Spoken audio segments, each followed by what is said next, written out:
ce workshop offert par AC Business Community sur la gestion de conflits au travail.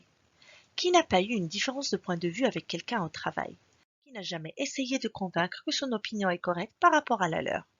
Que vous travaillez dans une grande organisation ou une petite boîte, les conflits peuvent toujours arriver et le point commun est toujours le facteur humain. Cela peut arriver car il y a un désaccord d'idées dans l'exécution d'une tâche ou une mauvaise communication. Aujourd'hui, nous allons voir pourquoi les conflits surviennent et comment les résoudre. Il est important de connaître les principales raisons avant d'apprendre à gérer les conflits, car cela vous aidera à les évaluer correctement et choisir les bonnes techniques pour les résoudre. D'abord, cela peut venir des différences de personnalité. Chaque lieu de travail réunit des personnes de culture, de tempérament, d'expérience et de préférences différents. Nous ne devenons pas amis avec tous ceux que nous rencontrons. Nous ne devons pas nous attendre à ce que tous les membres de l'équipe s'entendent parfaitement non plus.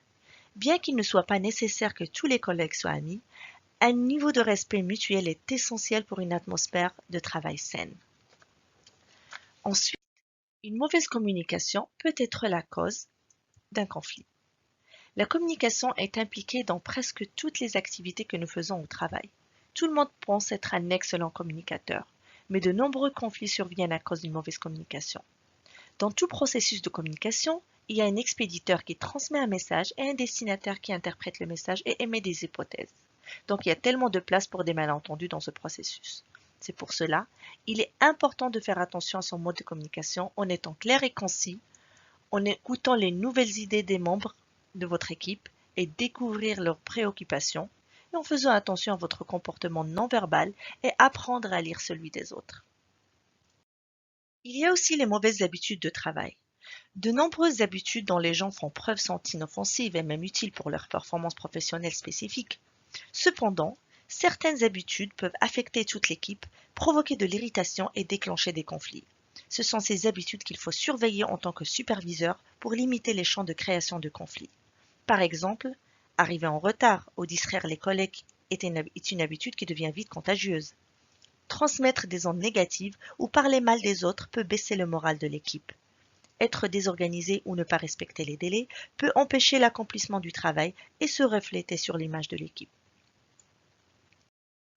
En dernier lieu, la résistance au changement. Les gens restent coincés dans leurs habitudes parce qu'ils sont familiers et faciles à suivre. Avec le changement vient la peur de l'inconnu que tout le monde n'est pas prêt à accepter. Le changement peut être stressant et entraîne souvent des conflits. Il est utile de se rappeler que certains employés passeront naturellement par le déni, la colère et la confusion sur leur chemin vers le changement. C'est une réaction humaine courante de résister à l'inconnu. Il n'est pas rare que cette résistance se transforme en hostilité. Il est important alors qu'un plan de transition soit élaboré avec une communication sur les raisons derrière le changement, des formations nécessaires et une transparence sur les objectifs. Tenir compte de ces facteurs et guider les membres de l'équipe tout au long du processus de changement se traduira par une transition plus facile et plus saine. Lorsque l'équipe est calme, détendue et ouverte au changement, à la croissance, elle est moins susceptible de s'impliquer dans un conflit lié au changement. Alors, comment résoudre un conflit quand il survient? Nous allons aborder plusieurs techniques qui ont été prouvées efficaces. D'abord, ne vous mettez pas sur la défensive. Dans tout conflit, on a tendance à se mettre sur la défensive et à essayer de commenter le point de vue de la personne devant nous avec des mots comme mais, cependant, pourtant, tout cela pour défendre votre position avant même que les autres expliquent la leur. Essayez de tourner la situation. Comment sentiriez-vous si quelqu'un vous contredit constamment sans essayer de considérer votre opinion?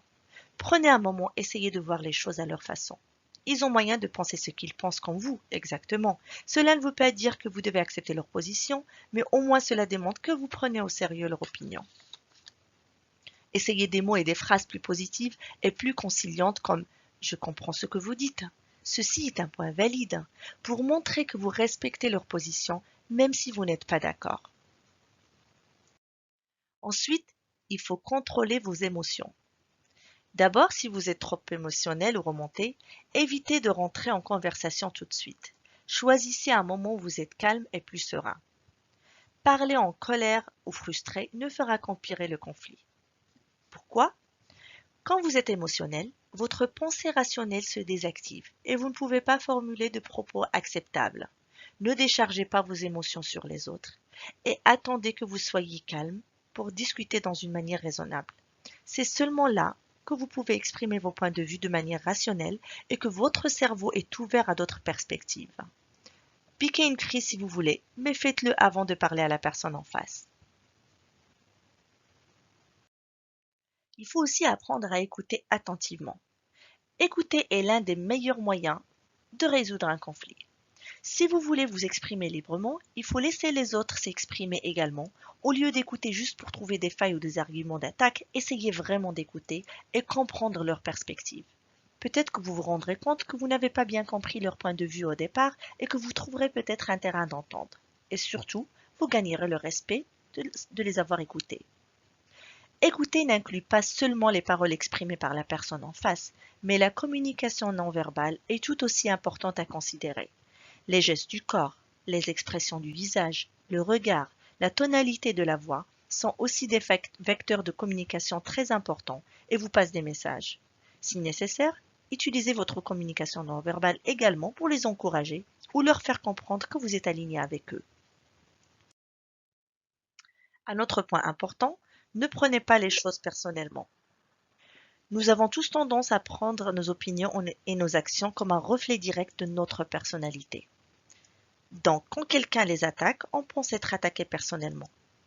Quelqu'un peut penser que vous vous trompez sur un point, ou que votre façon de faire peut être améliorée, mais cela ne veut pas dire qu'il pense que vous êtes une personne bête ou ratée. Essayez de voir le contenu de ce qu'il vous reproche et le distinguer de vous en tant que personne. Il deviendra beaucoup plus facile d'éviter le conflit personnel et résoudre les différences d'une façon acceptable pour toutes les parties concernées. Une autre astuce est de ne jamais commencer vos phrases avec vous, mais plutôt par je, car cela donne l'impression que vous les pointez du doigt et que vous avez des faiblesses à cacher. Votre opinion doit se démarquer par sa force et non pas par les failles des autres. Exemple, au lieu de dire « vous ne me comprenez pas », dites « je sens que je ne me fais pas comprendre ». Cela peut faire une grande différence dans la conversation et créer une ambiance plus saine où le respect mutuel règne. Montrez aussi de la bonne volonté. Selon le type de conflit et les enjeux liés, il est des fois plus simple de trouver un accord acceptable afin d'avancer.